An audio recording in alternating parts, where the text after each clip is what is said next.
Priyanka Gupta. I just honored you on behalf of International Journal of Advanced Study and Research Work. And I would already sincere thanks to all the supporting institute who helped us and successfully conducted this international webinar series. Today, as we already know, we are knowing about communication skills, and I just who the Dr. Ujjwala Kakarala, who is she's the expert of today's day.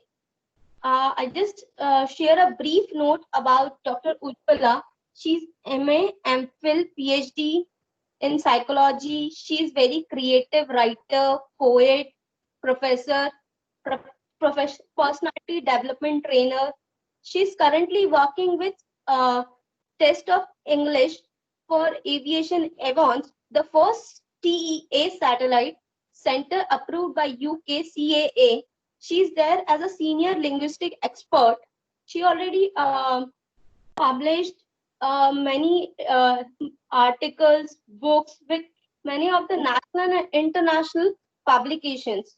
She's very well in creative writing, poet, poem. She's also a business expert, certified trainer, TKT certified trainer. I hope today's webinar will add something new in your learning bucket. Have a pleasant day. Over to you, Dr. Ujjwala. Yes, thank you so much. Are you able to listen to me? Can you hear me? Yes, yes. Hello. Yes. A very good morning to you all. Can I start the session? You can start the session. Okay, fine. A very good morning to you all. And thanks to Vishnu Priyan and also to Priyanka for honoring me or providing me with this opportunity. And I welcome all the participants to this session. And I hope that I may not disappoint you. The session will be very wonderful. I'm not into something like bookish knowledge, right? And everything actually flows with my own experience related to communication. We can give many lectures in communication, but when it comes to practical purpose, we are a failure. Or is it audible? Hello? Is it audible to everyone? Yes, ma'am. Yes. Yes. Yes. Yes, Can I Professor, continue? carry on. Yes. Can I continue with my presentation? If any problem, Yes, please ma'am. inform me. Yes. So today, briefly, I would like to introduce myself again. My name is Dr. Ujjwala Kakala. I'm a published poet and author, a spiritualist, an ardent researcher, holistic trainer. And currently I have been with Aviacons. It's an aviation sector where I was working as a senior linguist expert as an examiner approved by UK CAA. So hence this is my own, henceforth this is my own introduction, nothing more to say about me. And so let us start with this own session, right? And before I just enter into communication, I would like to start with a beautiful story, a beautiful instance. Have you all heard about Mark Twain? Who was Mark Twain? Have you all heard about Mark Twain? Who was Mark Twain? He was an American writer. He was an American writer, and his two popular books were Tom Sawyer and Huckleberry Finn. Yes?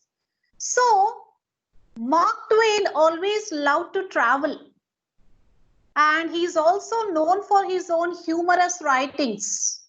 Once Mark Twain was traveling in a train. Mark Twain was traveling in a train. TT comes and asks for the ticket. Then Mark Twain started searching for the ticket. He searches his pockets, he searches his bag, but nowhere actually he could find his ticket. Then TT says, "You seem to be a gentleman. No need of that. I trust you." Then Mark Twain replies, "I need to know where I am traveling. I myself am ignorant of where I have to travel. So I need to see my own ticket." So also, like Mark Twain, Even our communication is quite ignorant. We are ignorant of our own communication. We don't know how to communicate with ourselves. See, we are very comfortable to communicate with others superficially, but when it comes to communicate with ourselves, so we feel very much unease. In this day-to-day rapid development of technology, we are comfortably communicating with distant people, but when it comes to self-communication, intrapersonal communication, we are a failure. We are a failure. In increasing our relations with the people, communication skills play a very vital role. So the society, the world will stop. It cannot go without communication. When a child is born,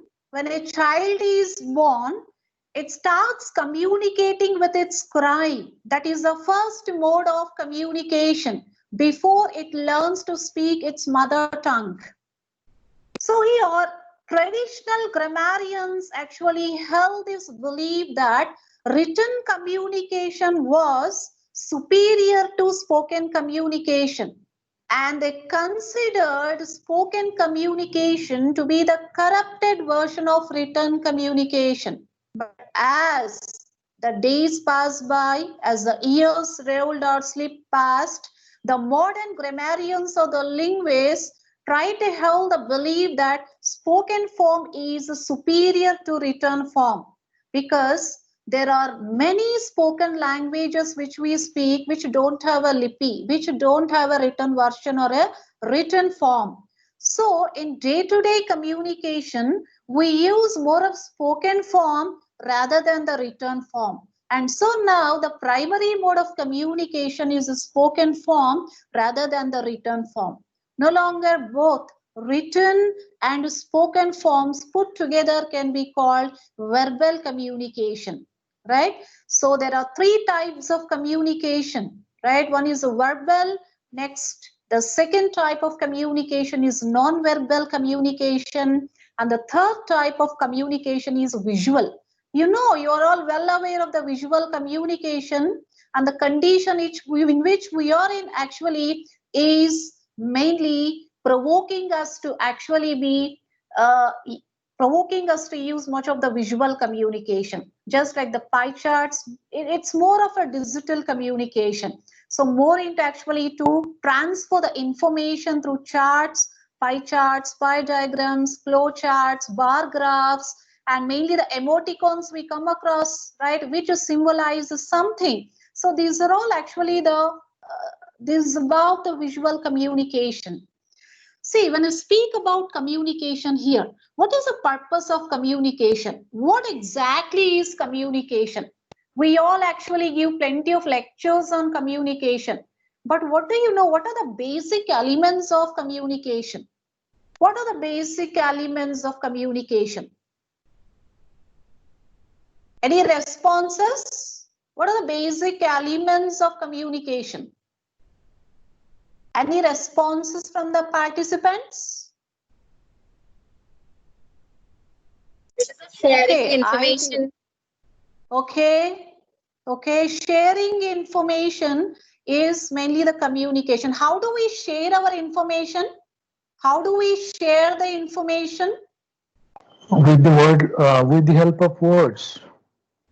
With the help of words, okay. More than the words, what are the things that we use to communicate? Feelings, emotions, likes, dislikes, etc. Very good. We try to share information. Yes. Very good. Yes, good responses. Non-verbal communication. Yes. Very good. Non-verbal communication. Yeah. Body language. Body language. That is a science of kinesics. We communicate through our expressions, right? The facial expressions, with our smile, with our eye contact, with our postures and gestures. And no, kinesics. Kinesics is actually, what is kinesics? It is a non-verbal communication. We call it science of kinesics. Yes. and also with our own behavior, personal behavior, right? So, and also, by the way, in between, I'll be more into activities. Try to keep ready with your pen and pad, pen and a paper or a book with yourself ready. You have to involve in some of the activities too as I go on, right? Continue my own session. So here, the first response I got from you related to communication is to share information, and you try to share information with the help of your thoughts, emotions, feelings, ideas, your views, your beliefs, and your experiences. Yes? Yes? Am I right? So, this is the integral part of communication, right? And more than this, there is one more important element that is required in communication, which we neglect. What is that particular element?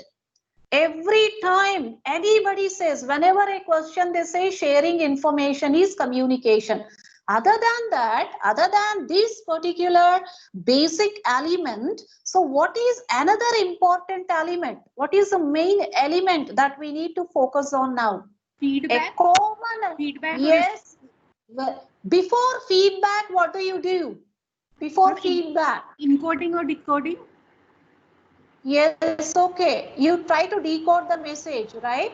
So after you decode the message, what do you do? Listening what they are saying. It transmit No. it. After you try to listen to the message, what do you do? What do you do? Response.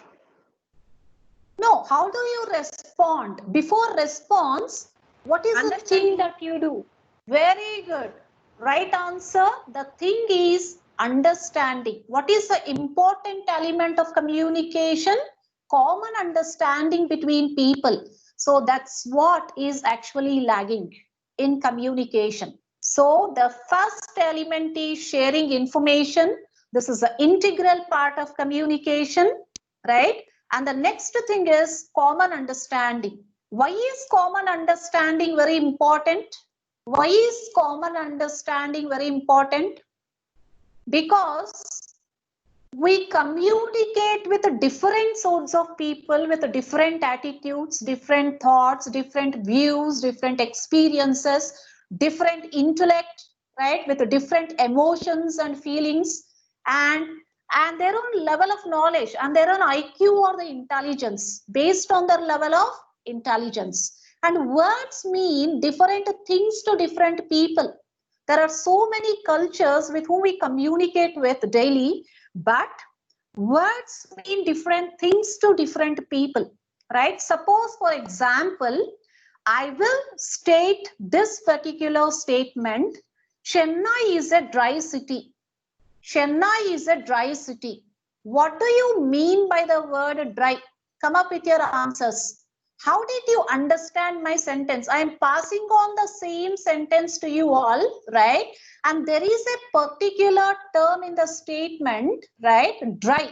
What do you mean by dry? How did you understand this term? Okay, water scarcity. I'm getting some messages. Okay, some people actually have understood that it is water scarcity. Okay, next. Okay, humid. Some people said it is humid. Yes, next. Any other answers? Lack of greenery. Another person came with lack of greenery here. Lot of responses I'm getting. Any other responses further? Monotonous living. Very good. Very nice answer. Next.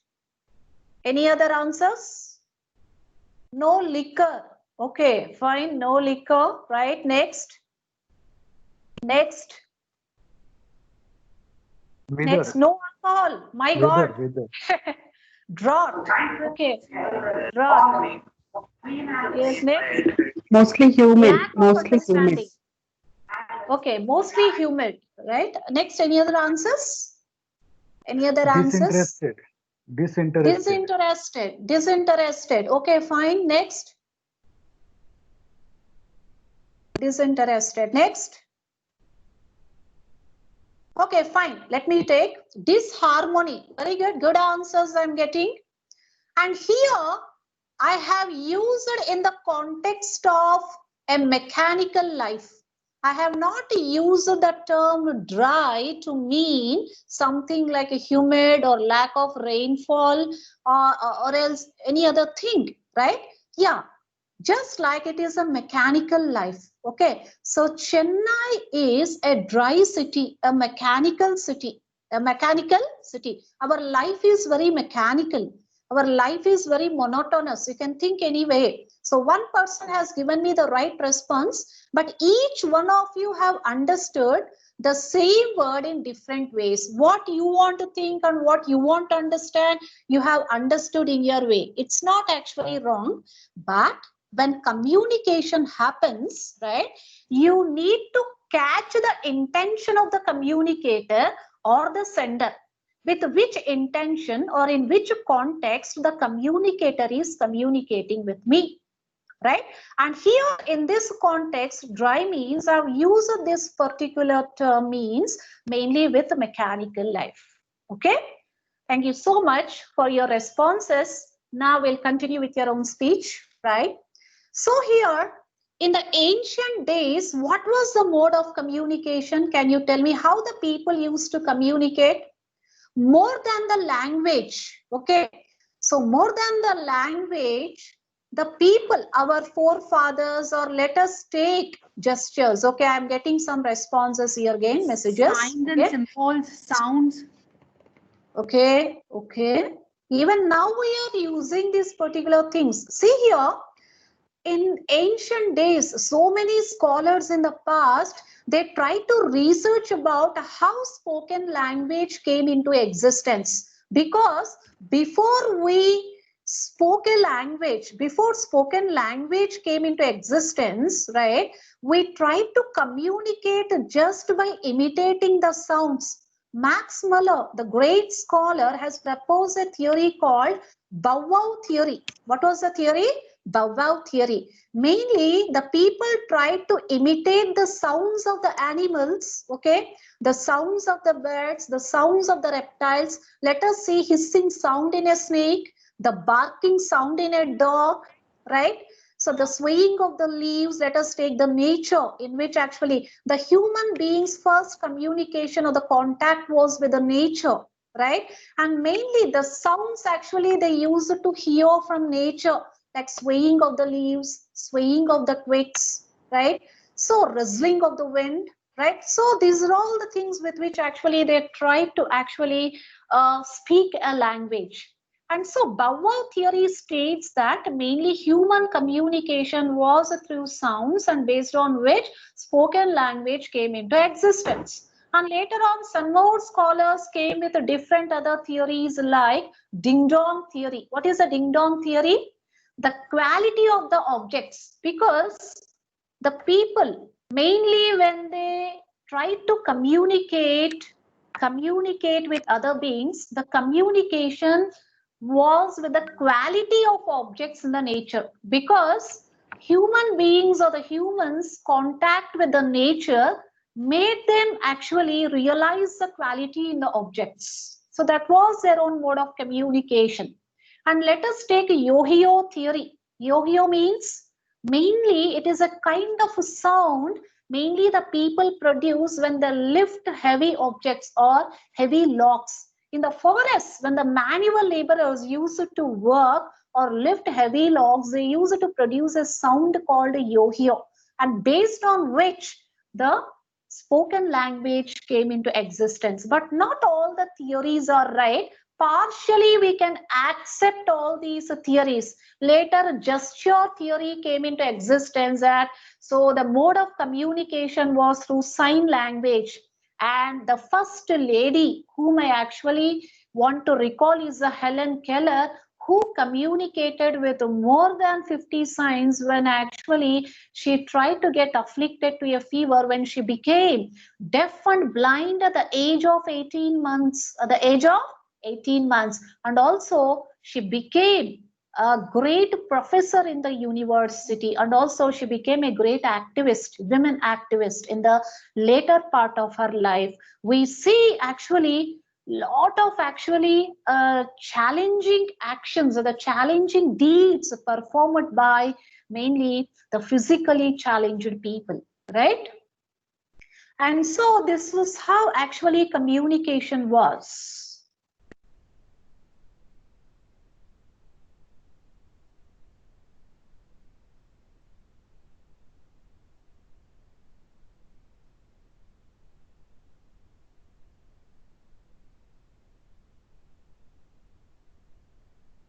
Are you able to listen? Hello? Is it Yes, ma'am. audible? Yes, ma'am, you're Yeah, audible. okay. Yes, no Yes, ma'am. problem. Okay, fine. Shall I continue? Shall I continue? Yes, ma'am. Yes, ma'am. Yes, okay. Thank you Please. so much. Thank you so much. Okay. So here I was speaking about these particular theories, but later on actually Reves, a particular scholar, came with an advanced theory who proposed that human beings have the natural instinct to communicate. That particular natural desire or the instinct which is within him made him speak a language, whatever may be the thing. So there were many theories based on which, so right, so we tried to actually produce a spoken language, right? And so here in the ancient days, when we turn to our epics like Mahabharata, there is a beautiful instance, right? See, there is a charioteer by name Sanjaya. He is a charioteer of Dhritarashtra. He used to narrate actually the scenes of the warfare that was happening in the battlefield, and he used to narrate these particular scenes to Dhritarashtra with his own power of third eye, and that was called Divya Chakshu, or the third eye, or the spiritual eye. He had that particular power to communicate, right? And so in the ancient days, the communication was with spiritual power, right? So here the thought process was very powerful. And later on, let us take one of the instance from the life of Shankaracharya. You know Shankaracharya? Who was Shankaracharya? He's a great monk, right? And so it happened in his own life. When he wanted to become a monk, his mother objected. His mother objected. Then Shankaracharya pleads and promises his mother that at the time of her deathbed, he will surely come and perform her reminiscences. Okay. And so he took the permission of his own mother, and later he becomes a monk. So after several years of actually leading his own life as a monk, one day he was contemplating.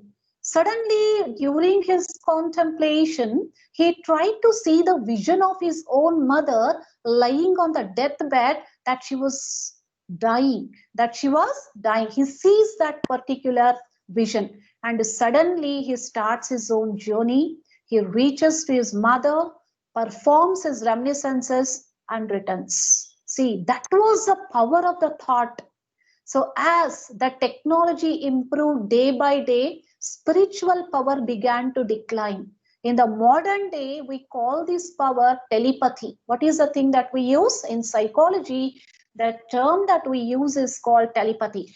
To communicate with our thoughts. Before we try to communicate with our words, we try to communicate with our thoughts. For every action, there is an equal and opposite reaction. Okay, so that is a law of Newton, right? And so as we try to communicate more than the words, other people's thoughts touch us. So with whichever thoughts and emotions you are communicating, the same thoughts and feelings touch my heart or touch myself. Yes, and more because your words may be highly impressive, your words may be mesmerizing, your non-verbal communication may be very pleasing, yet I do not feel a good impression on you. Why? Which is more powerful here, whether your thoughts, emotions, or your facial expressions? Which proves to be more powerful? Come up with your responses. Which proves to be more powerful? Whether words are powerful or thoughts and emotions are powerful? Which are more powerful? Mixture. Mixture. Okay, thoughts and emotions. What is the difference between thoughts and emotions? What is a thought, what is an emotion, and what is a feeling? Any answers? Can you come up with your responses? What are thoughts? What are emotions? What are feelings? Come up with your answers. What are your responses? Thoughts are the ideas that are generated in the mind according to the Okay, situation. Okay, fine. Thank you. Next, any other responses? Thoughts we can express only through words. And emotion we Okay, can express through body language and gestures, postures to touch. okay, okay. Madam, Okay, thoughts next. are related to cognition and Okay. emotions are related to the Thoughts feelings. are cognitive related, ma'am. Okay. Next, any other thing? See, here, thoughts refer to our desires, whether they may be conscious or unconscious desires, the desires that are hidden, the desires that we have not yet satisfied. Unconscious desires are lying within us. Okay, so there are three things which Freud has said: the ego and superego. There are many desires which are hidden within us, which are not fulfilled, and mainly those desires can be our own thoughts. Okay, so mainly desire forms the basis of thoughts, right? And thoughts in turn actually form the emotions. What are these emotions here? What is the difference between an emotion and a feeling? Feelings are our reactions. They are very much instantaneous. Suppose seeing that a person actually responds to you in a very rude way or talks to you in a rude way, you suddenly immediately respond to him in a very rude manner. You too become very rude enough, angry enough, frustrated in responding with the same feelings. Okay, and this is nothing but actually a spontaneous reaction, a give and take action and reaction that happens immediately. When it comes to emotions here, it is very deeper and stronger than a feeling. An emotion is nothing but those are based on your beliefs, those are based on your experiences, past experiences, present experiences. So you just try to blend your experiences with your beliefs and then you try to identify yourself. Okay, so whenever your emotion is identified, then it becomes your own thought. Emotion is nothing but your own thought, but emotions which are identified. How can you identify your emotions? How can you identify your emotions? You identify your own emotions based on your beliefs and experiences. I'm taking up now the power of expressions here. So the difference between thoughts, your emotions and feelings. So in the ancient days, the communication was as such. In the present day, the communication is more with technology. The communication is more with technology. And also the primary mode of communication is spoken language. Spoken language. And moreover, when we try to communicate, we use more our head rather than heart in communication. Am I right? We use more our head. We use more of our intellect rather than our heart, rather than our positive emotions. So we come to this particular point later. Now I come to further, I progress with this particular communication here, right? See, I was speaking about the primary mode of communication, that is a spoken language. Okay, so here when I take up the verbal communication here, it constitutes spoken form as a written form, but the importance we give is mainly to the spoken form rather than the written form, because we are more involved in art of conversation rather than writing. So speaking and writing are called productive skills. Listening and reading are called receptive skills, right? And this particular language, whatever may be the language, a language can be your mother tongue, a language can be English or any other thing. I'm not particularly speaking about English language now. I'm taking any sort of language. Okay. So here the primary mode is a spoken language, right? And it's not that a language is nothing, but actually it cannot, there are several types of languages with which we communicate. There may be some Morse codes with which we communicate.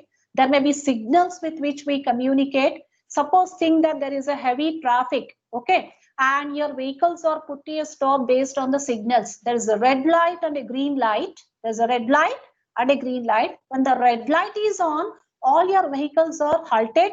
And when it is a green light, your vehicles start moving. And it is nothing but it is a language. So the language in the form of signal, right? And we have this sign language, physically challenged people who communicate with their fingers, and by touching the people or by touching the objects through their own signs. And mainly it is meant for the blind and the deaf people.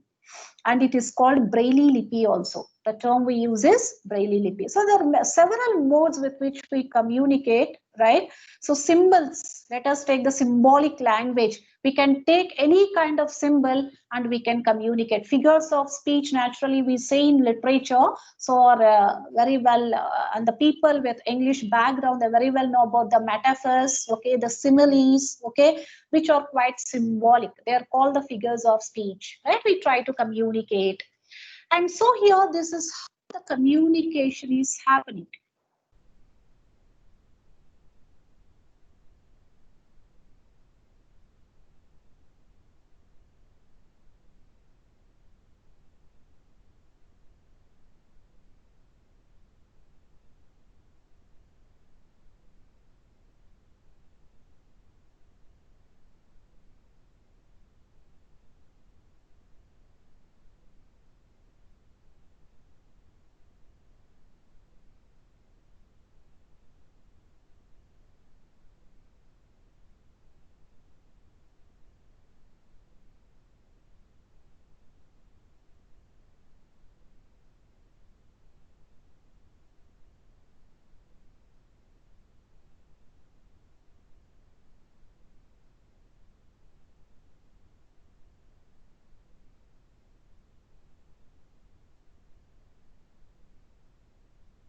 Yeah, is it audible now?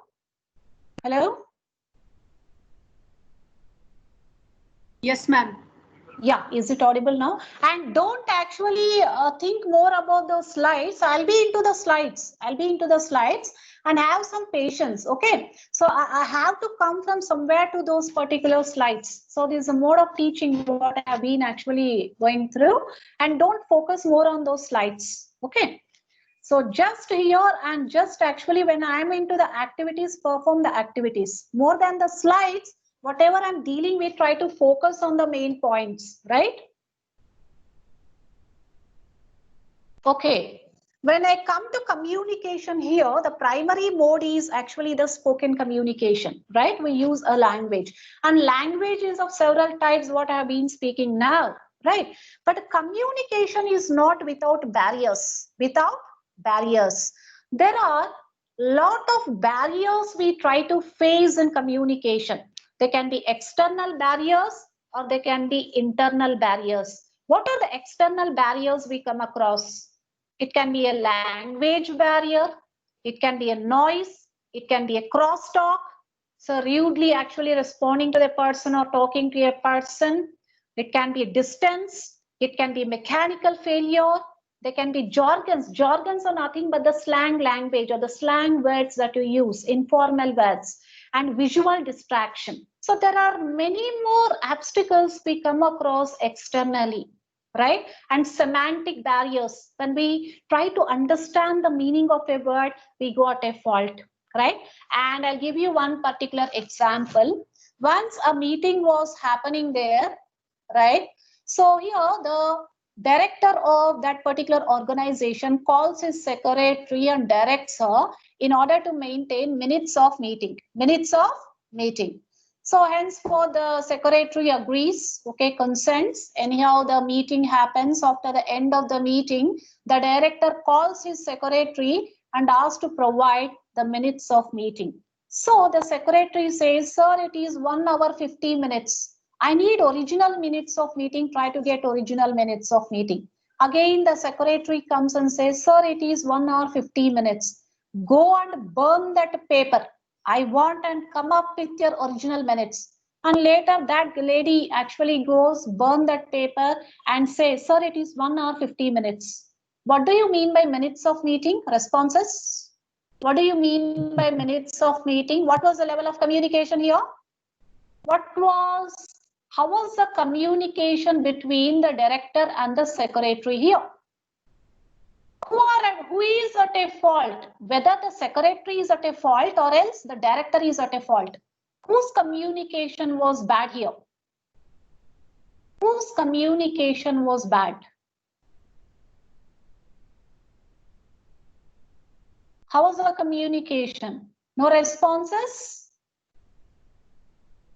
What do you mean by minutes of meeting?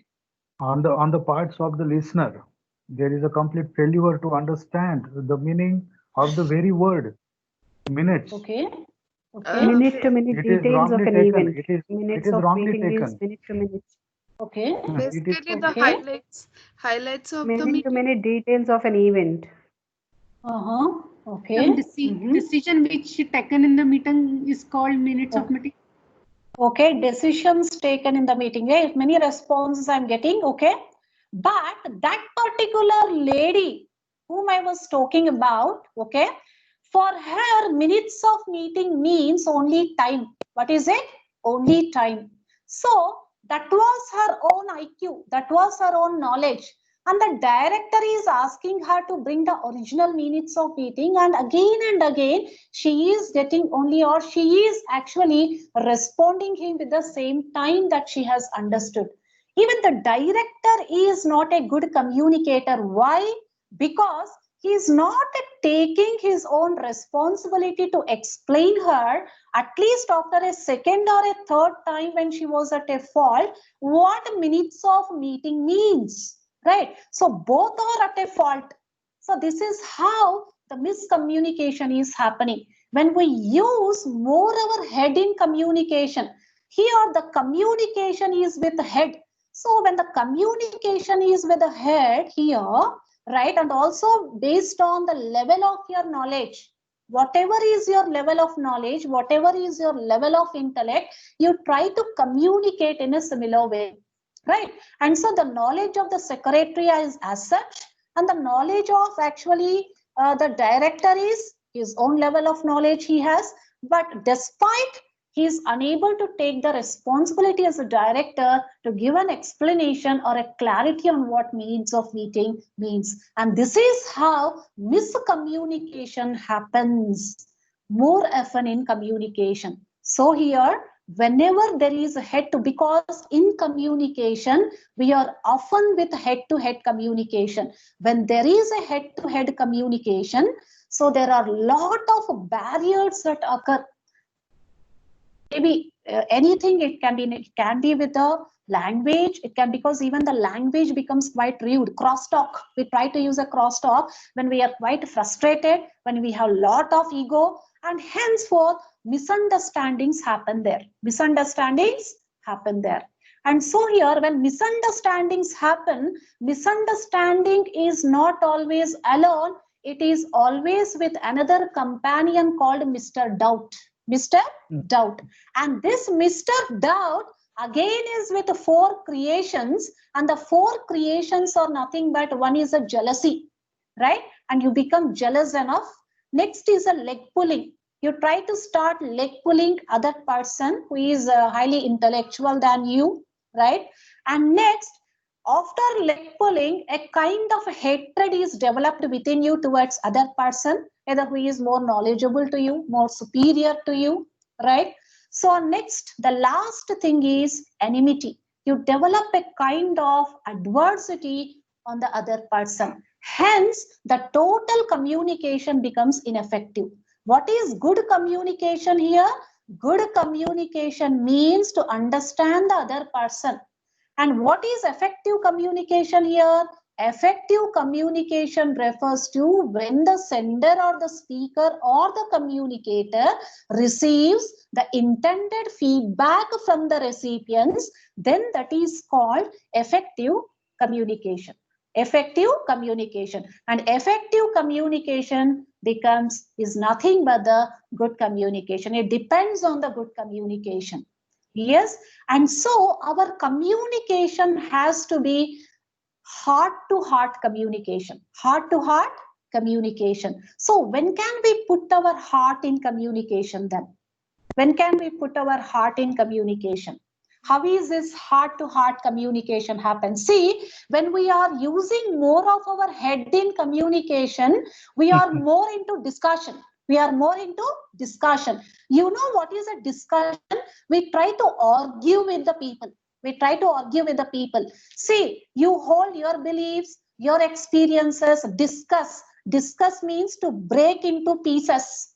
Whatever you are communicating, either it can be the thoughts, it can be your emotions, it can be your words, it can be your ideas, it can be your views, all are broken into pieces. Means the other person don't respect your thoughts, nor your words, nor your ideas or the views. He has his own attachment with his own thoughts, with his own ideas. He feels that he is the better communicator, right? And so there is, whenever there is attachment to your own thoughts, you enter into discussion. You enter into discussion with other person. And the communication here becomes quite superficial with egos. Lot of ego clashes occur, right? And you try to challenge other person's assumptions, his beliefs, his ideas, his views, his thoughts, his emotions. In such a way, there will be a lot of competition, unhealthy competition that would be seen in communication, right? And this is how discussion becomes a miscommunication. It is always a failure which ends with ego clashes. We try to build walls, but not the bridges. But when our communication is between the heart to heart, then we try to build big bridges. Okay, so dialogue in the sense refers to a meaningful communication. There is a flow of meaningful communication when we communicate with other people. We are very much detached to our thoughts, our emotions, and our feelings. We try to equally respect other people's thoughts, other people's emotions, other people's intellect, right? We don't cut short their own words and feelings, right? And we are very much detached. And whenever I'm very much detached to my beliefs and my own thoughts, other people start loving you. Okay, they start loving you, they start respecting you, they start accepting you as you are.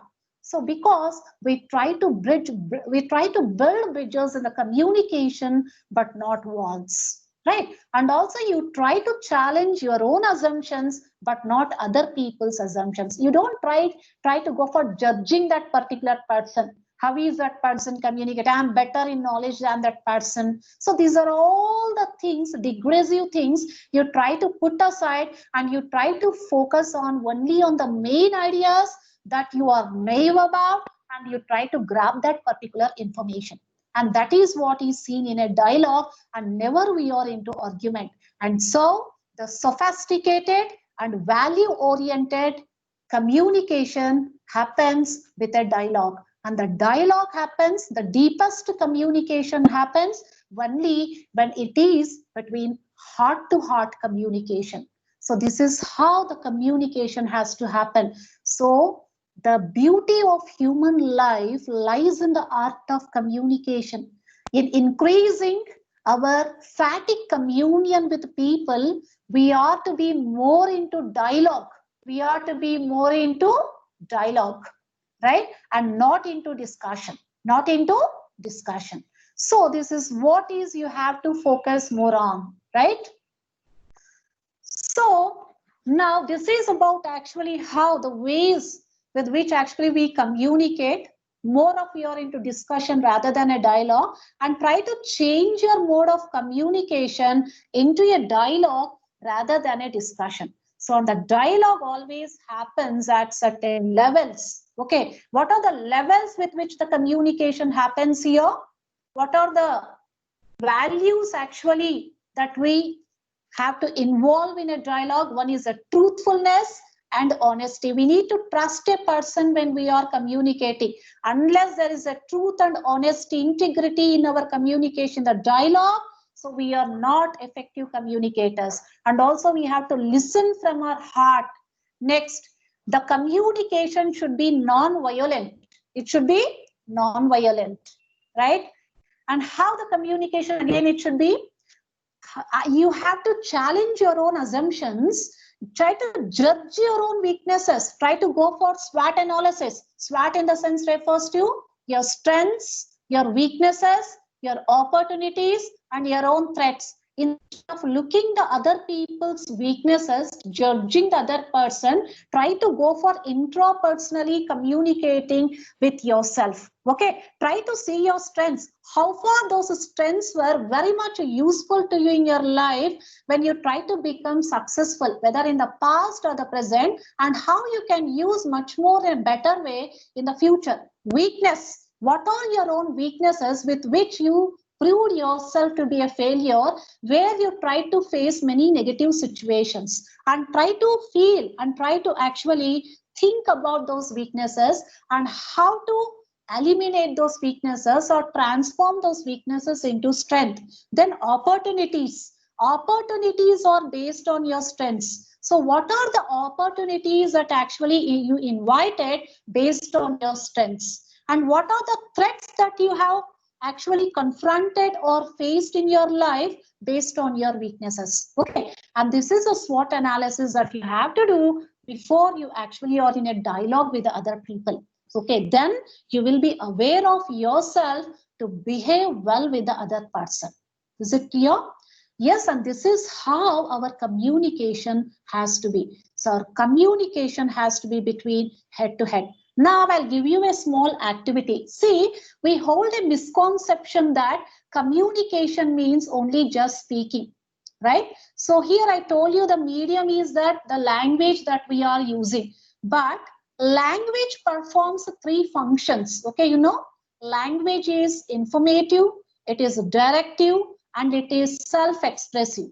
And based on these 3 functions of language, we perform 4 communication skills. Those are LSRW skills: listening, speaking, reading, and writing. Okay, so we hold this misconception that speaking itself is a good communication, right? More than speaking, what is required for a communicator? More than speaking, listening is very much required. Okay, unless you become an active listener, you cannot become a good speaker. You cannot become a good speaker. So here, then how can you listen yourself? First, I want to give you an activity. Get ready with your own pen and a paper, or else with a notebook. So, are you listening? Draw actually 2 candles. One particular candle, it is one of the IIM's question. Okay, it is one of the IIM's question. So, when you try to draw a candle with a greater length and thin candle, the candle has to be very thin, okay, and also it has to have a greater length. The first candle. Have you all drawn? Are you all responding? Try to respond. Are you all involved in the activity? Yes. Yes. Are you Yes, drawing? The first candle you have to draw is a thin candle, and it has to have a greater length. It has to have a greater length. Okay. Okay. Next, draw a second candle. Okay. And it has to have a greater width and a little bit shorter than the first candle. A little shorter than the first candle, but its width is greater. Second candle, the width is greater, a bit shorter than the first candle. And the first candle, it is very thin, but it has a greater length. Done? All of you? Done? It is one of the IIM's question. Use your brains. Yes, Okay? yes, ma'am. Yes. Yes. Now, listen carefully. It is one of the tests related to listening. Now I am going to start with your listening.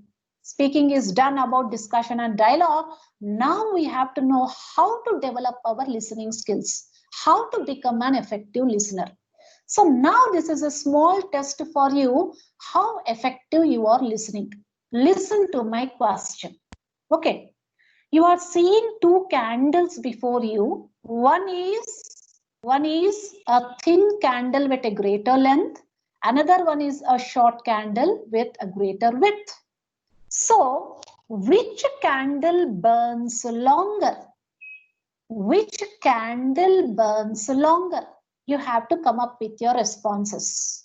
Come up with your responses. There are two candles before you, and which candle burns longer? The first candle or the second candle? Or the two candles equally? Which candle burns longer? First This is my question. Okay, why? Come up with your answer. Thinner Why? candle. Okay, why thinner candle burns longer?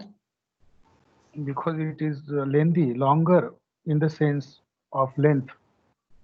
Okay, based on the length, it tries to, you're answering that. Okay, that it burns for longer time. Next, any other responses? The second one, Probably the shorter Why one. so?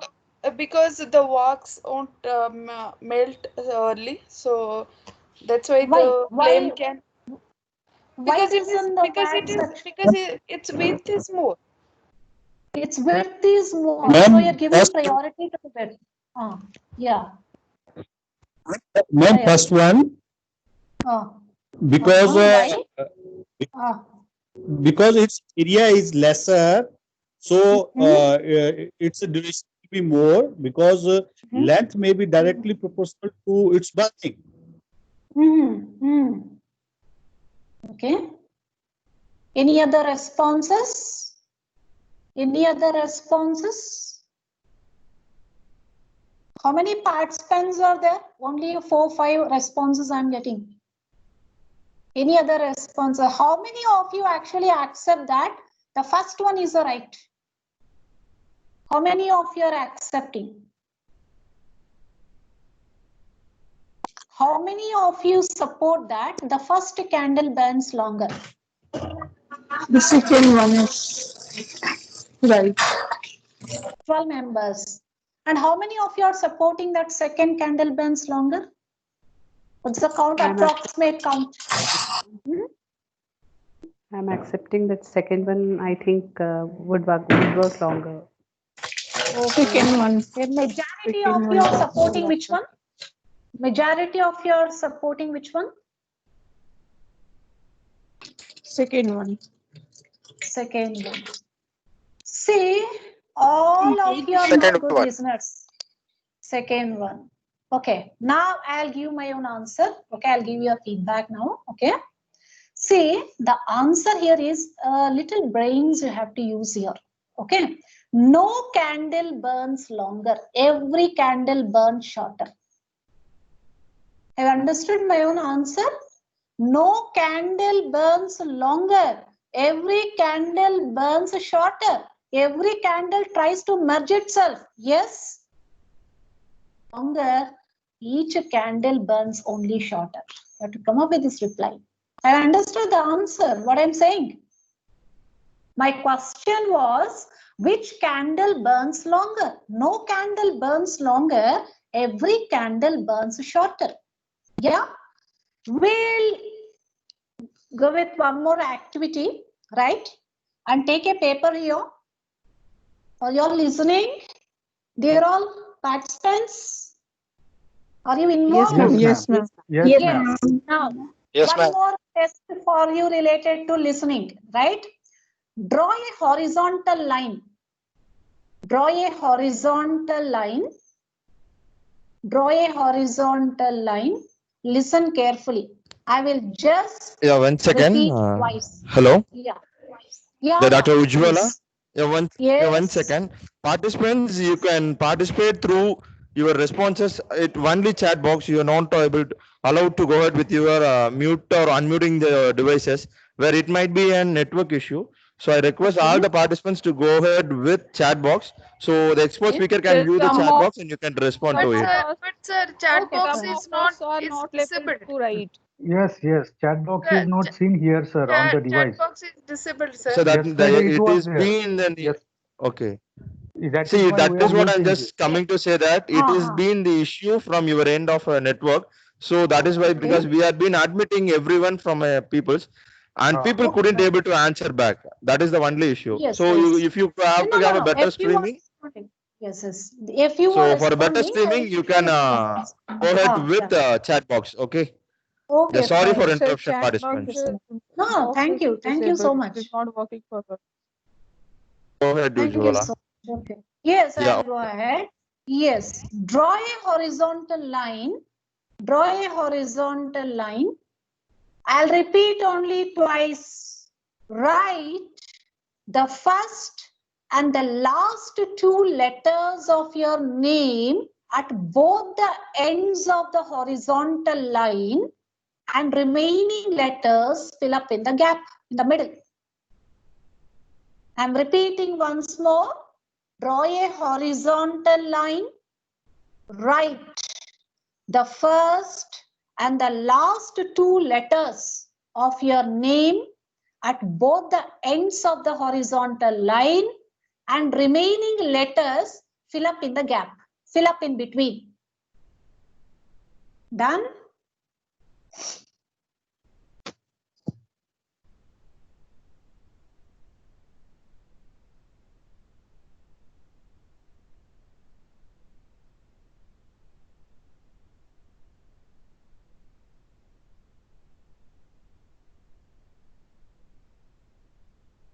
Completed?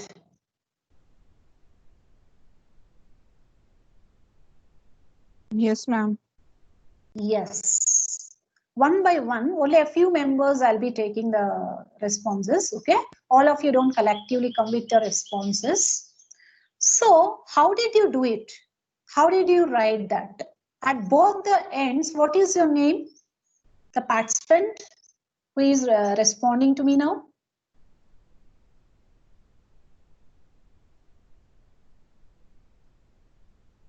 Ma'am, could you please repeat? Yeah, should I repeat that activity? Draw a horizontal line, write the first and the last two letters of your name at both the ends of the horizontal line, and remaining letters fill up in the gap, fill up in the middle, fill up in the middle. Done, ma'am. Yes, what is your name? I am What is your Rajita. name? Rajita. Okay. How did you do this activity? What did you write? Rajita is your name. How did you Yes. write your letters? How did you do this activity first? What's your performance? How did you listen? Yeah, you told me to take the first two letters. I mean, it is a drawing a horizontal Yes. line. Yes. So What did I you do have at the taken first? yeah, I have taken I spell like RAA. So I have taken the first two letters of my name, that is RA initially, and then the last two letters HA, and in between I have mentioned it as AJIT. Very good. Right response. You are a clap. She's an effective listener. Any other answers? Any other answers or responses in a different way who have written? No?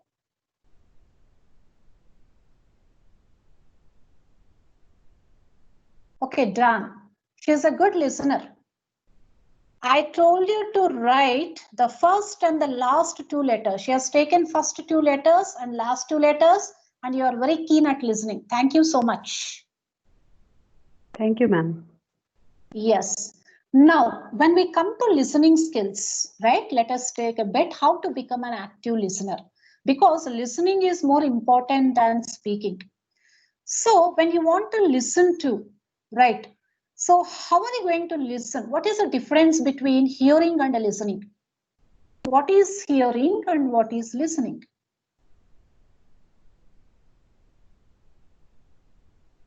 Hearing is only a physical activity, and in listening, it's a mental and physical both. In listening, we consciously involve, we give feedback, which we don't do in hearing. Intentional, intentional, unintentional. I mean, hearing is unintentional, while listening is intentional. Okay, fine. Thank you so much. Good. Next, any other responses? Like listening generally shows paying of attention. Very good. Whereas we hear to any kind of sound or else any kind of noise or anything that comes to our ears. Like it is not necessarily trying to pay attention or hearing them. Nice. Thank you so much. Okay. Yes. Yes, ma'am. We are listening, but hearing is all about sound or something where we cannot, we may listen or we may not listen. So, but listening is intentionally we are listening. We wanted to know, so we are listening. Very Ma'am, nice. Okay. Ma'am, listening is objective centered and hearing is a voluntary. We will listen or not. Just when a teacher taught in the class, so students have some target that he or she is supposed to listen to the teacher because that's useful information. Or hearing is outside. We are concentrating on our friends or anybody or not. I think this. Okay, fine. Thank you so Madam, much. Madam, listening is purposeful. Hearing may or may not be purposeful. Very nice. Good answer. Thank you so much. Yes, I'll continue with my own thing. When we take up hearing here, right? When we are hearing something, we are bound only to the physical perception of sounds, right? We don't focus on the words. We don't focus on the meanings of the words. We don't try to understand anything, whatever we are hearing, right? And here, there are only two organs that are involved here, that are 2 ears, physical ears. It is totally a physical process where our focus, so we are not focused here when we are hearing, only just we hear the physical perception of the sounds. That's what actually we hear. When we are listening to something, right, there's concentration involved. Not only 2 ears, but even our facial expressions are involved. 2 eyes are involved. Eye contact is involved when we are listening. And also, more than that, our mind is involved in listening. The 3 things, 2 ears, 1 mind, and also 2 eyes are involved when we are listening to something. And always listening starts with hearing, okay? And after hearing, we try to go for decoding. And decoding is such a process where we try to filter the message. Whatever we feel is important during that situation or context, we try to filter that message and we try to understand or accept the message. And rest of the information we leave away. We don't bother about that information. Whatever is important to us, whatever is required to us during that moment or during that time or situation, we try to focus, filter only that, and we try to take into consideration. Sense of appeal and sense of judgment comes into priority when I speak about decoding a message, filtering a message.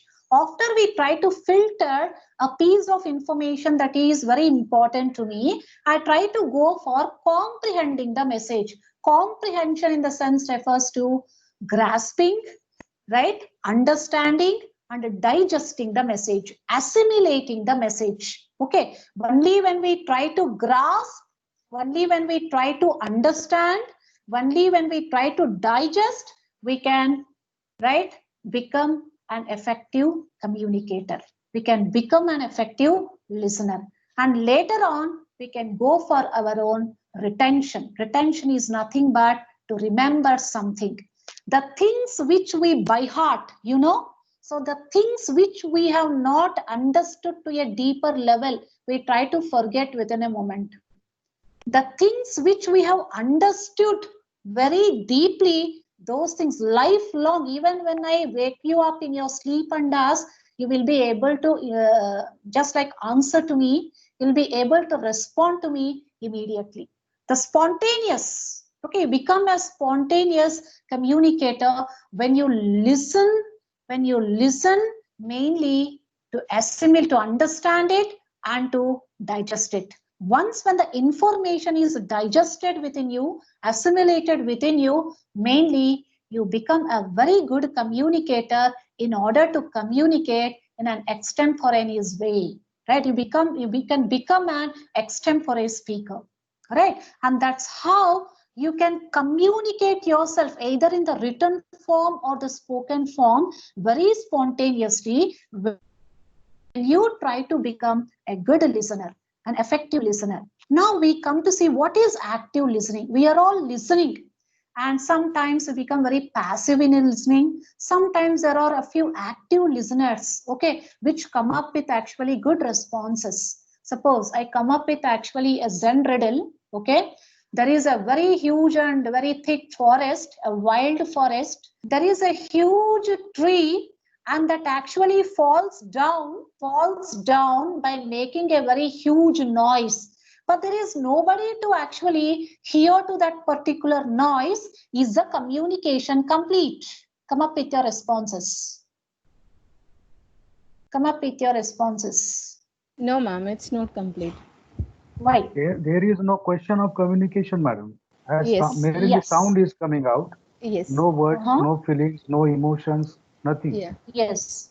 There is nobody to listen to that noise, first of all. It is a one-way communication. The noise is there, but there is nobody to hear to that noise. Then the communication becomes what here? One-way communication, and it becomes incomplete. So if we want to make a communication a two-way communication, there should be a sender, there should be a recipient, and there should be a message that has to be decoded, that has to be digested, that has to be understood, and that has to be assimilated, right? And so let us come to active listening now. Whenever you want to listen actively, first thing you need to remember is there should be a suspended judgment. Suspended judgment. See, whenever a communicator is communicating with you as a recipient, as a listener, you should not interrupt that person in the middle, and you should not have your preconceived notions that I am the better communicator than the person who is communicating. I have more knowledge than that particular person, right? And also showing your own disapproval or disinterest in order to involve in that communication. And you have to focus yourself only on the key points. Focus on the main ideas, what the communicator is saying. There may be a lot of knowledge in you, but at least something that what actually you might not know, or you might have actually grasped from that particular communicator. You might have got from that communicator. Pick up that particular piece of information. You have to sit with an intention. You have to listen with an intention only to focus on the information that is being communicated, but not to actually show off your preconceived notions like ego or any other thing, okay? And later on try to interrupt the communicator there, right? And also you can come up with a few responses in the middle as a sign of actually just to signal the communicator that we are listening. We are listening. And so here you keep aside your knowledge, your own preconceived notions, okay? And also you try to not interrupt the other person. You try to respect the communicator views, and you give the total liberty to the communicator to put forward his or her own views as a communicator. And that is the respect what you show without any judgment. Only then you can receive the information. In schools and colleges, you know, so the communication won't happen, you know. So we are the very, very, very poor communicators. So the communication is much effective, either the teacher or the student. A teacher is impressed by a brilliant student, okay, and a brilliant student is impressed by a brilliant teacher, right? He's attracted towards a brilliant teacher, because some teachers, you know, they have lot of knowledge, but they don't know how to express. It may be their language problem, okay? So it may be due to fear, or they are not that much at ease or comfortably to express themselves, okay? So they do not have just a good communication to express themselves, but we cannot actually say that they don't have any knowledge. So we cannot target that person, we cannot suppress that person, and we cannot actually say that you are fired from the institution or organization. We need to give him a chance to express himself. We should not judge that person. A teacher has to teach the students not to judge. You can come up with your feedback or with the responses, but when the communication is happening, but try to suspend your judgment. Suspension in the sense refers to not to just stare at that person with your eyes when the person is in face-to-face communication. It won't be like a webinar in the classrooms, okay? And it is more practical. Then you have to apply, secondly, certain attending skills. What are the attending skills here? To get ready with your own pen and paper, with a pad, with the notes, and just try to maintain eye contact with the communicator, and just nodding your head when he's communicating something. So such are actually the prompts that you can give, and also just like responding the important ideas that you have noted for mainly in between, so that the communicator feels very happy that you are listening, and those are called attending skills. And thirdly, that is called clarification. Don't try to seek the clarification by interrupting the communicator in the middle. After the end of the communication, you can take 10 or 5 minutes in the gap. You can clarify even after when the students are there. You can train your students as such. After the completion of the class, they can, during the leisure hours, they can actually seek their own clarifications like sometimes you have not understood the meaning of a particular word. Try to underline those words, try to note down those words separately, or else some subject related aspects what you have not followed in that context, try to prepare or note down. Note making is a very important attending skill. You have to note make the things what you have understood and try to seek the clarification from the communicator after the end of his own session, after the end of his own delivery, right? And this is the third point you have to remember.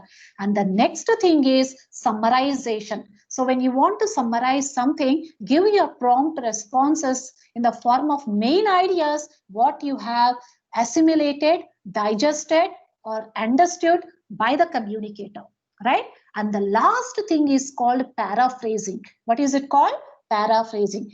Expressing yourself in the fewest possible words. When you're expressing like that, the people can listen and understand effectively. I'll tell you a beautiful story. Please listen carefully what paraphrasing means. Okay, there was a great Buddhist monastery. So several young guys were turning into monks, okay, in that monastery. And there were very rigid and strict rules in that monastery. Whoever wants to become a monk, they have to abide themselves to those rules, right? And the rules were as such: the people who take up their own oath as a monk, they should not to speak till the end of the year, and they have to take that oath of silence. They should not speak physically. Only after the end of the year, okay, they will be given a chance, okay, to speak only 2 words before the head of the head monk of that particular monastery. So anyhow, one particular monk, after his own 1 year of completion of taking his oath as a monk, Okay, by practicing his own oath of silence, he was summoned to the office of the head monk and he was asked in order to speak 2 words because 1 year was completed. Then he speaks 2 words, begged hard. What are the 2 words? Begged hard. Okay, that was the end of that year. Again, the same oath of silence continues for the 2nd year. The same thing has to be, they have to get habituated to. The whole 2nd year again, they should not speak anything till the year comes to an end. Even the 2nd year gets completed. Again, that particular monk was called to the head office and there he speaks before the head monk 2 words when he was asked, that is food awful. Food awful. 2 words he speaks and later on anyhow he goes off the 2 things what he actually says.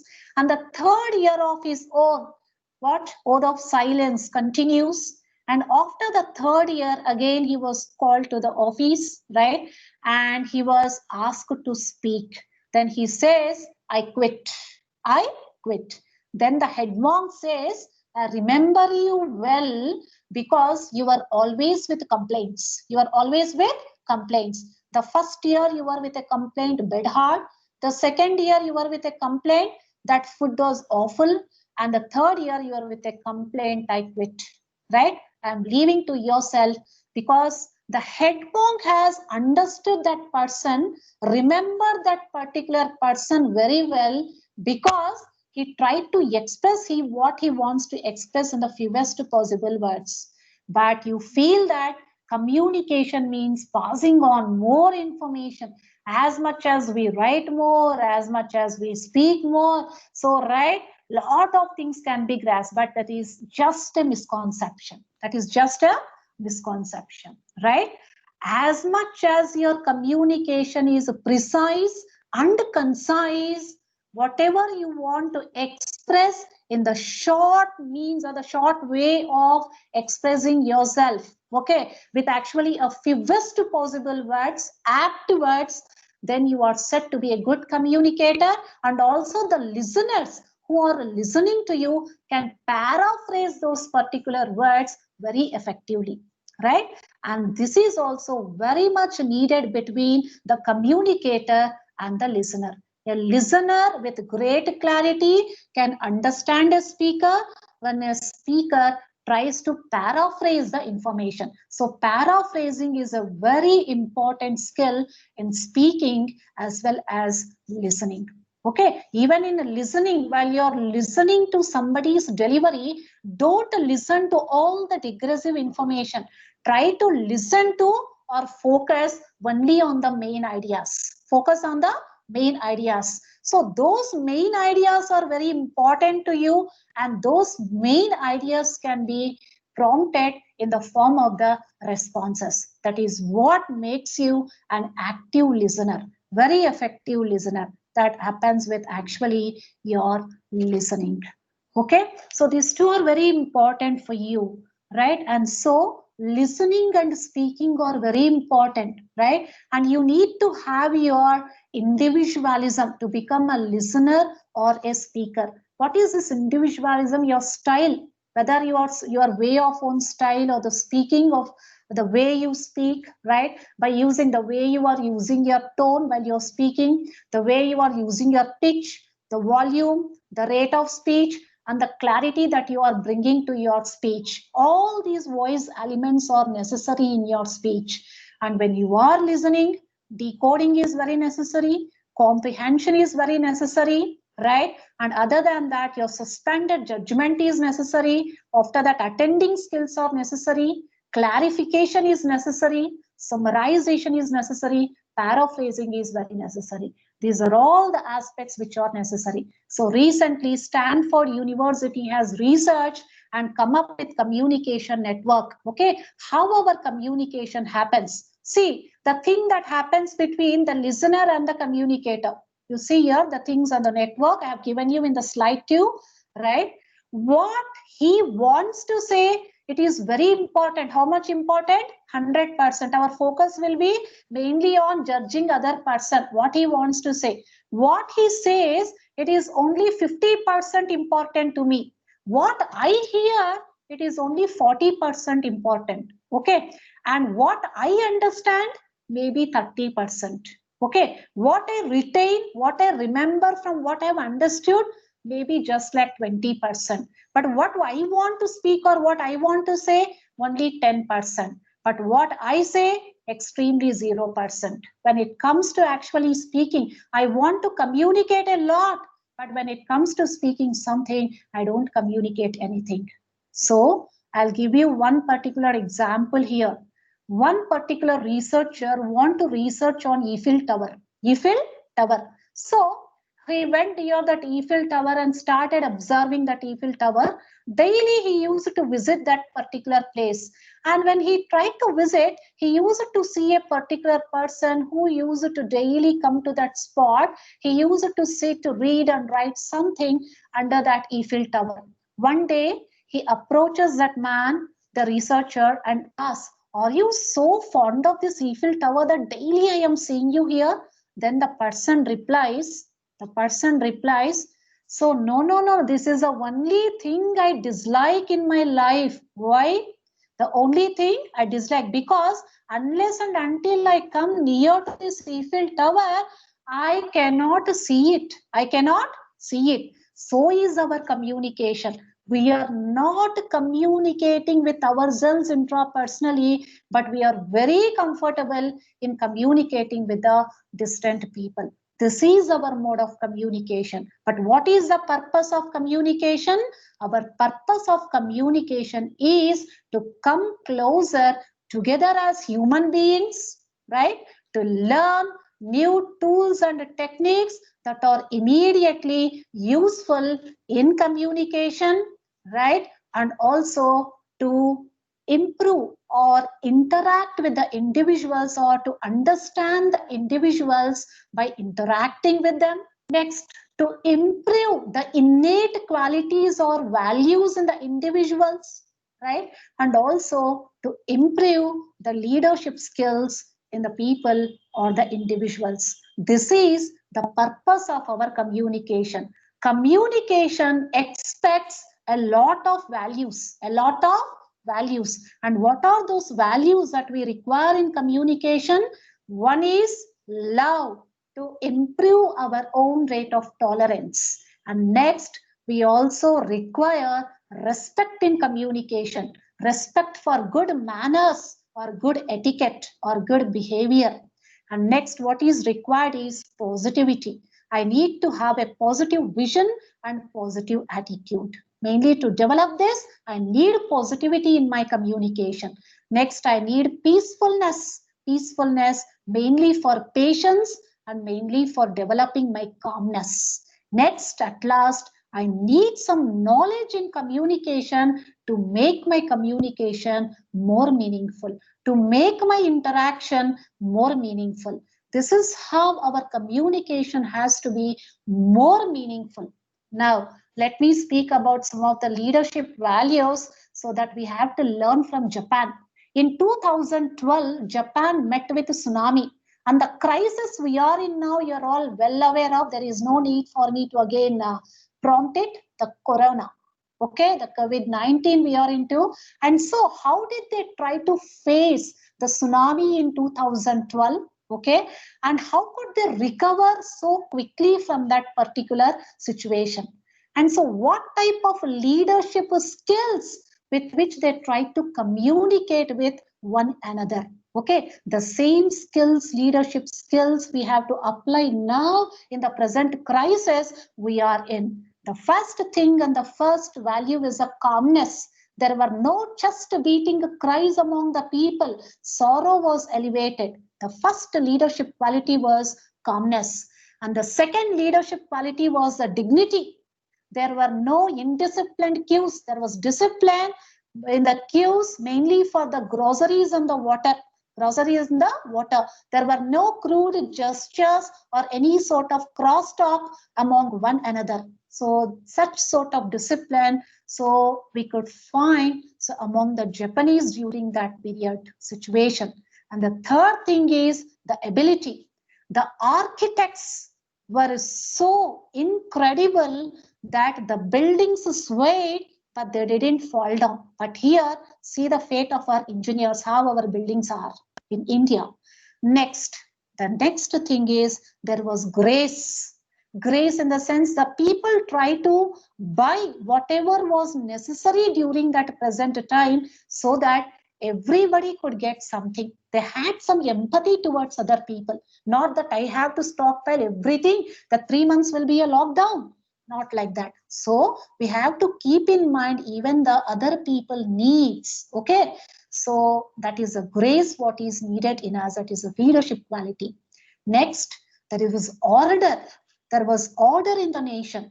Means there was no overtaking on the roads. But now we are going out of rules when actually there's a little bit of liberty, okay, related to lockdown. We are actually not using the mask, right? So such kind of things happen, indiscipline happens.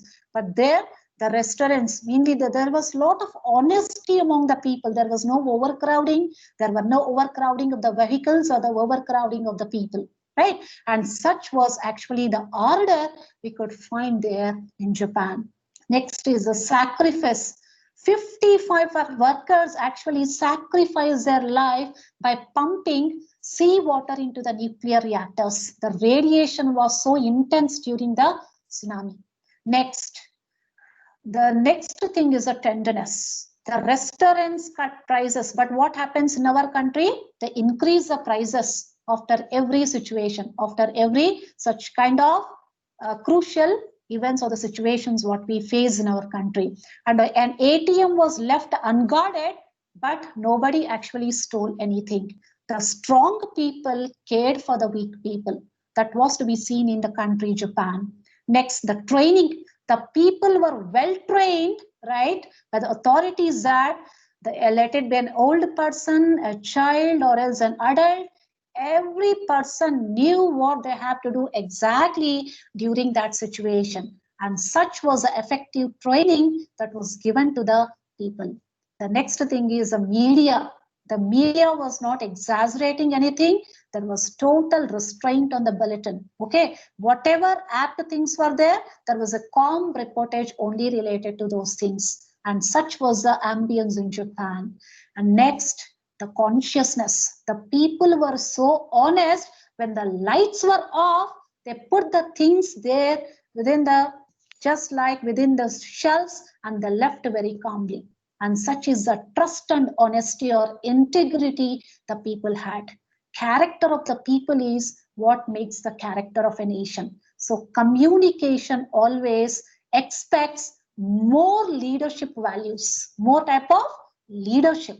So our communication becomes very much effective only we tap out those innate values or bring in those values in our communication. So this is how actually the communication has to be. So communication has to be more practical. It is not something called theoretical, right? When a lot of messages are passed, only we try to understand what makes us more harm. What makes us more harm? I'll tell you or end with a beautiful story.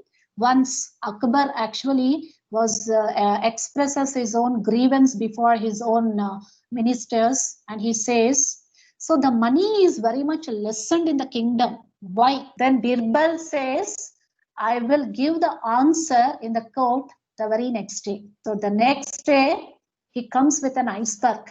He starts passing on the iceberg from everybody's hands. So at last, when it reaches the hands of Akbar, it begins to melt and it becomes very small. Then Birbal says, and this is the situation why money is being lessened.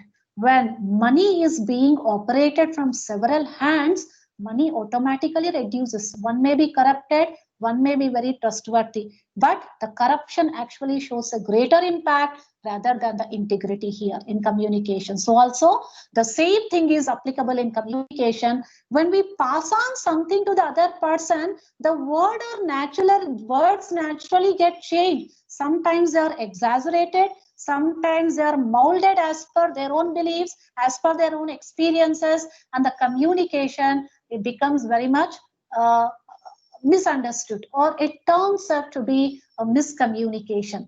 And such is how, more than actually the good that is happening with communication, more of actually harm that we are mainly our showering on ourselves. And so communication always expects only greater values, okay, the innate values that we have to tap in or tap out. Okay, so this is the end of the communication here, the skills that what you have to develop, and focus was more on speaking as well as the listening skills, and writing and all those are actually the receptive skills, right?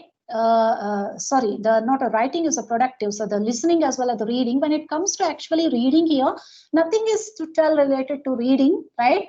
So reading cannot be done superficially, right? So you have to do it with lot of actually intensively to a deeper level by bringing before yourself a deeper knowledge, your past experience, past knowledge, and applying that knowledge with your current knowledge, with the current text or the current piece of information. And then you have to go for critical appreciation or giving your feedback. When we read a particular book or watch a particular movie, right, whatever we see or whatever we read, we try to actually, because when we read an academic text, we don't remember anything, our focus is less. Just when we read a particular novel, our focus is more. When we watch a movie, we can remember lifelong what we have seen because it is visual, right? When you read something, we just try to remember lifelong the story what we have read, because we try to actually apply, means we try to feel ourselves in the place of a protagonist or any kind of character that we come across in the story, right? So when the communication is in the form of stories, right, then it becomes much effective. So our reading also becomes effective, and even the judgment or the critical appreciation we go for, it also becomes effective. For everything, speaking, listening, reading, or writing, the last thing we go is for acknowledgement or the feedback, the intended feedback, what the communicator receives, which calls for a better communication, where he seeks for a lot of improvement. Okay, what are the things and the areas what he or she has to develop and make himself in the best possible way to come up with a sense of possibility in order to communicate much better in the future, right? And this is how with which I want to end my communication. Happy day. Thank you so much, guys, and for listening to me so patiently, and thanks for your cooperation. Well, ma'am, it's very nice session, ma'am, and exemplifications since it is started, really very impressible exemplifications, ma'am. We have learned a lot. Seems to be it's really a regenerated session, and we thank you wholeheartedly, ma'am, because these stories really inspire us, because we can share these stories with our students. And very good, very nice. Yeah, thank you, ma'am. And moreover, I would like to highlight another point, ma'am, that is the way that you have expressed that speaking skills are much important as well. They are connected with listening skills.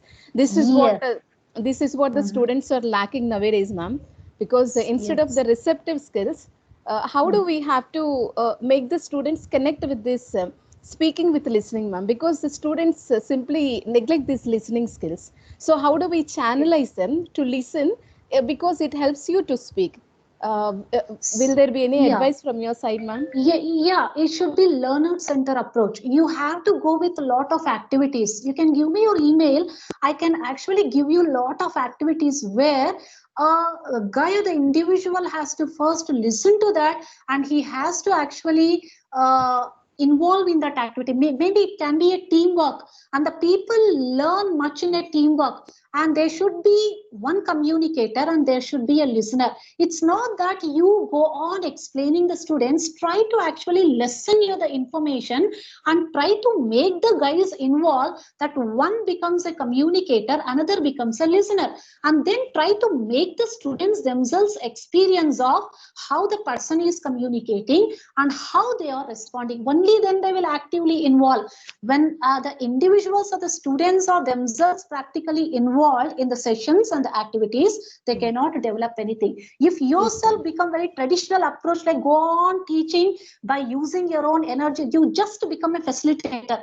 Just don't go into theory, just go with only the activities. But the managements, what they are doing nowadays is they want more of theory. You want to go on speaking for longer, any number of longer hours, that you are improved, you become better, the students won't gain anything, right? Yes, But when it is activity oriented, learner centered approach, the guys will improve a lot because they're involved in the session.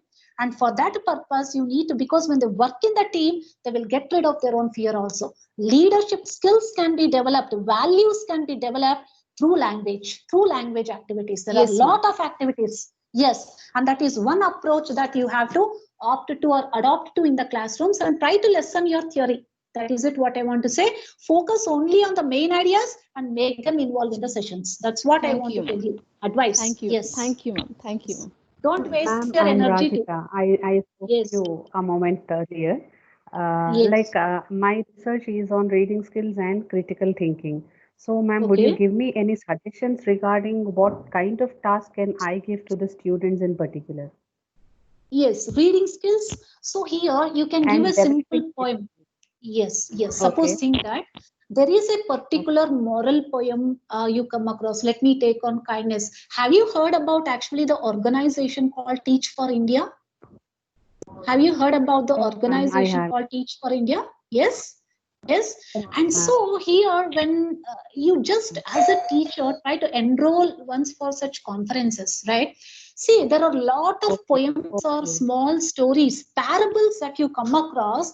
You try to involve the students in reading the poems, okay, in predicting a piece of actually information. It can be a story, it can be a paragraph, it can be an event, it can be a poem, and make them involved. Don't explain anything before, just make them involved in a particular session where the guys, one becomes a teacher, another becomes a student, where the teacher has to explain. Within a team, they have to present those reading session. Okay. See, you give them some questions in which they have to involve. So they have to work related to the questions, and that particular thing can be performed in the form of a role play.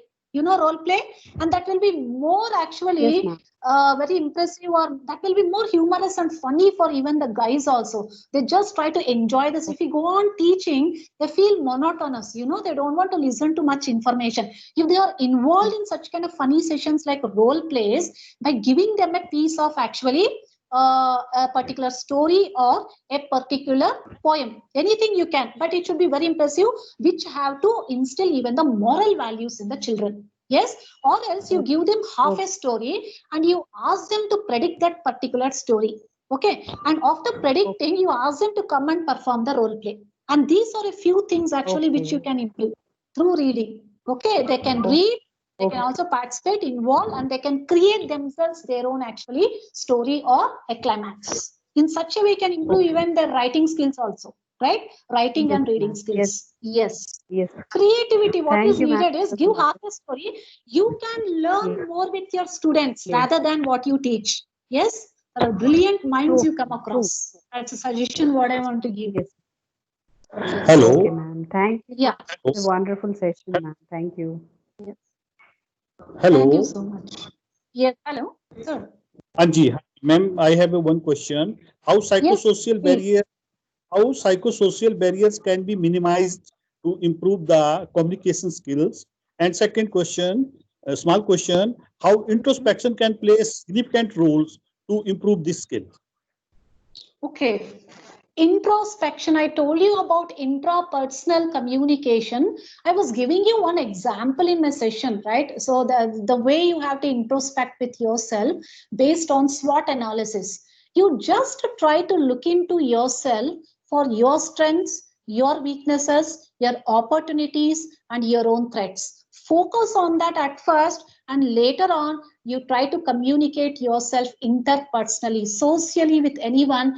You don't actually see, when you try to focus on your own negativities, then the other negativities, the other people's negativities doesn't seem to be a big issue to you. So because the socio-cultural barriers, what happen is, because several people will be some different backgrounds, they have their own different culture, and based on that, based on their own cultures and whichever environment they have been brought up, even their language seems to be as such. Suppose think that a person is bred up in a very unsophisticated environment, even the language seems to be very much rude. It will be in the form of a crosstalk, and we want to be very far away from that particular person. See, a person brought up in a very sophisticated environment, he tries to be very pleasing and he uses a sophisticated language. And also more than that, so the parents have to cultivate in their own children mainly to judge himself or herself first, to judge their own children first, okay? And don't actually judge or compare the children with a more brilliance, you know. And one thing with which the socio-cultural barriers are occurring is, one is envy. I told you already, misunderstandings are occurring due to head-to-head communication. The doubt, the suspicion, mistrust. See, unless and until there is honesty and trust between two people, the communication cannot be, right, effective. The communication cannot be peaceful. The communication cannot be meaningful. What should be there is, there should be some respect to other people's emotions and thoughts, because when we are communicating, communicate more with your heart, communicate with empathy, okay? Try to understand more of the emotions through the vibes that you receive, the way the other people is speaking to you. Only then we can avoid the socio-cultural barriers in communication. Variety in unity. Try to respect variety of attitudes, try to respect variety of cultures, and for that purpose, you need to become at first introspective. Try to become introspective. What is a weaker point in you that you are unable to adapt to the other person? If other person is less trusted, but how can I bring about trust in that person? How can I bring transformation in that particular person? And don't try to focus on what other people think, what other people say. Try to focus on yourself. Am I right? Am I truthful to myself? So I want to be truthful, I want to be honest, and this is how I am. Because you are not the original person who you are, who have become corrupted due to some situations. Maybe that you have become corrupted due to the pressure of the situations, but you are not what you are originally. Your soul is something different. Your innate qualities are something different, which have become declined. See, when you see a coconut, or outside, it seems to be very hairy and ugly, you know, but when we break a coconut, it seems to be very peaceful. So also, when you try to introspect yourself, you are such a peaceful soul. You try to tap out that love in your communication, knowledge. See, the knowledge should include certain values. There should be respect in your communication. I told you already, right? And there should be tolerance and patience in your communication, truthfulness and honesty in your communication, right? And you have to challenge your assumptions and beliefs. Whatever beliefs you hold, you are bound to, limited to only those particular beliefs. And you don't want to respect other people's beliefs, however actually important and significant they seem to be. And that is one thing that is the ego that actually never actually makes you listen to the other person or respect the other person. And so when you try to actually use less of your head in communication, then we can get rid of these very socio-cultural barriers. That's what I want to give, nothing more than that. Thank you very much, ma'am, for this nice introduction. So kind of Thank you. you. So kind of you. Thank you. Thank you so much. Hello. Hello, madam. Hello. Yes. Hello. Mukund here. Yeah, hello. I must first of all congratulate you for your very lucid and studious speech to us all. It is a kind of feast to us all now. Thank you Let so me much, just sir. put forward my question. Madam, Yes. please just make it clear how classroom communication is different from the day-to-day communication, and good digression is welcomed in classroom communication. One more, sir. Repeat it. Pardon, please. My How question classroom? is how classroom communication is different from day-to-day communication, and good digression digression is welcomed in classroom communication. Okay. Okay, fine. See here, when we are out, we are not too formal. Suppose saying that it is our own profession, right? So as an employer or an employee, we have to be bound to certain rules, bound to certain disciplinary norms, right? And we have those parameters with which actually we try to communicate, right? So I don't actually communicate with my boss as I'm communicating with my family members. Yes or no? So sometimes actually when I speak about the belongingness, okay, sometimes actually when I take up your own work sector, where the belongingness is different to you in your work sector when compared to the belongingness in your home or else with you in the classrooms. Yes, when you are in the classrooms, you are a teacher, and the people that those are there before you are actually the students.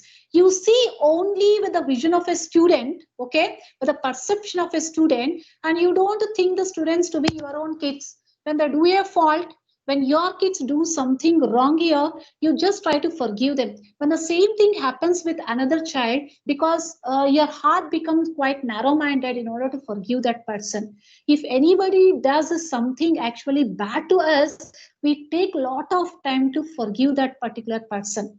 Okay, so here, whether it is a classroom or else anywhere else, whether it is your profession, it is your home, whether it is actually your classroom, sometimes even we come across certain rigid students who might be quite insulting the teachers just head on. So it's very difficult for a teacher even to mold such kind of students who may be from sound families, who may be from the rich background, okay, where so the parents would have actually brought up with a lot of love, over affection, overwhelming affection, that they may be a spoiled child.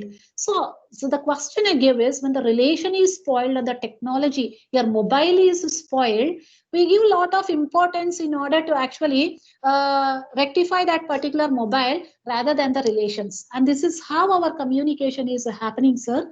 Right? Even when we are out, even when we are in the classroom, even when we are in the family, the thing is that actually we need more of a patience.